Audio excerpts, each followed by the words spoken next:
Hello friends, আজকে তোমাদের সঙ্গে রুই মাছের একদম পাতলা একটা ঝোল রেসিপি শেয়ার করব। কালো জিরে ফোড়ন দিয়ে আলু বেগুন দিয়ে একদম পাতলা করে ঝোল করব।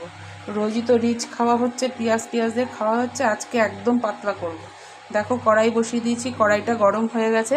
এবার কড়াইতে সর্ষের তেল দিয়ে দিচ্ছি।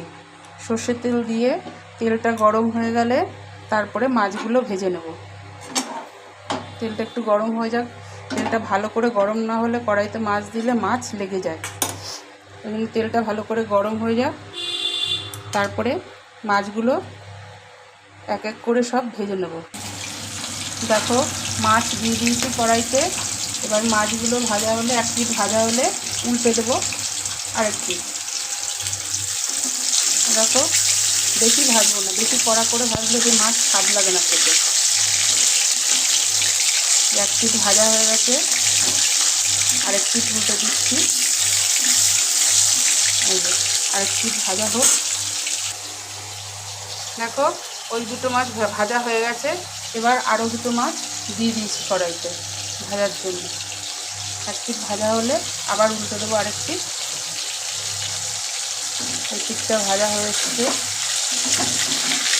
আরেকটু হবে, আর সামান্য একটু হবে, তারপরে উল্টে দেবো। এদিকে দেখো আলু একটু ভাপ দিয়ে নিচ্ছি। আলুটা একটু ভাপ দিয়ে রান্না করলে ঝোলের টেস্টটা খুব ভালো আসে। ওই জন্য আমি একটু আলুটা ভাপ দিয়ে নিই, তারপরে ভেজে নেব তেলে। দেখো সেদ্ধ আলুগুলো ভেজে নিচ্ছি আমি লাল লাল করে, তারপরে বেগুনগুলো ভাজবো। এই দেখো লাল লাল করে ভেজে নিচ্ছি আলুগুলোকে। ভাজার পর এগুলো নামিয়ে তারপরে আবার বেগুনগুলো ভাজবো। দেখো নুন হলুদ দিয়ে একটু বেগুনটা ভেজে নিচ্ছি। বেগুনটাও একটু লাল লাল করে ভেজে নেব। বেগুনটা ভাজা করছি, গ্যাসটা একটু বাড়িয়ে দিলাম। এইবার দেখো কড়াইতে কালো জিরে ফোড়ন দেব। কালো জিরে ফোড়ন দিয়ে দিলাম।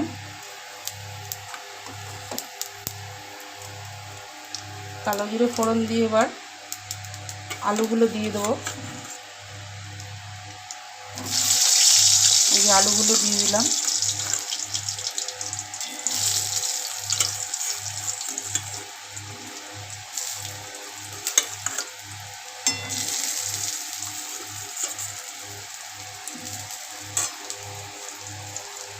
আলুগুলো দিয়ে দিলাম। এবার একটু নাড়াচাড়া করে নিচ্ছি। এইবার একটা মশলা তৈরি করে নেব। আদা বেটে রেখেছি। এবার ধনে গুঁড়ো, অল্প ধনে গুঁড়ো দেব, অল্প জিরে গুঁড়ো দেব,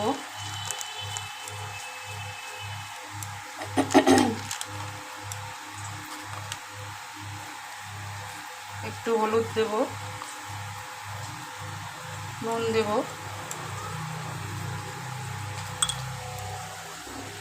দিয়ে জল দিয়ে একটুখানি এটা ঢেলে দেবো। কাশ্মীরি লঙ্কার গুঁড়ো দেবো। এরকম কাশ্মীরি লঙ্কার গুঁড়ো একটু দিচ্ছি, সামান্য একটু দেবো। আবার একটু মিষ্টি দেব। ব্যাস, এবার এটা আমি কড়াইতে ঢেলে দিচ্ছি। দিয়ে এবার আমি কষাবো ভালো করে, আলুর সাথে মশলাটাকে ভালো করে কষাবো। ভালো করে কষানো হয়ে গেলে তারপরে জল ঢেলে দেবো। দেখো মশলাটা কষানো হয়ে গেছে। এবার আমি জল ঢেলে দিচ্ছি। জল ঢেলে দিলাম।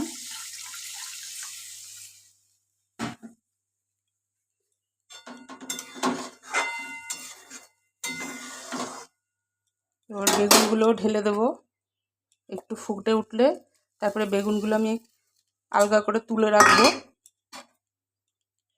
তারপরে মাছটা দেবো।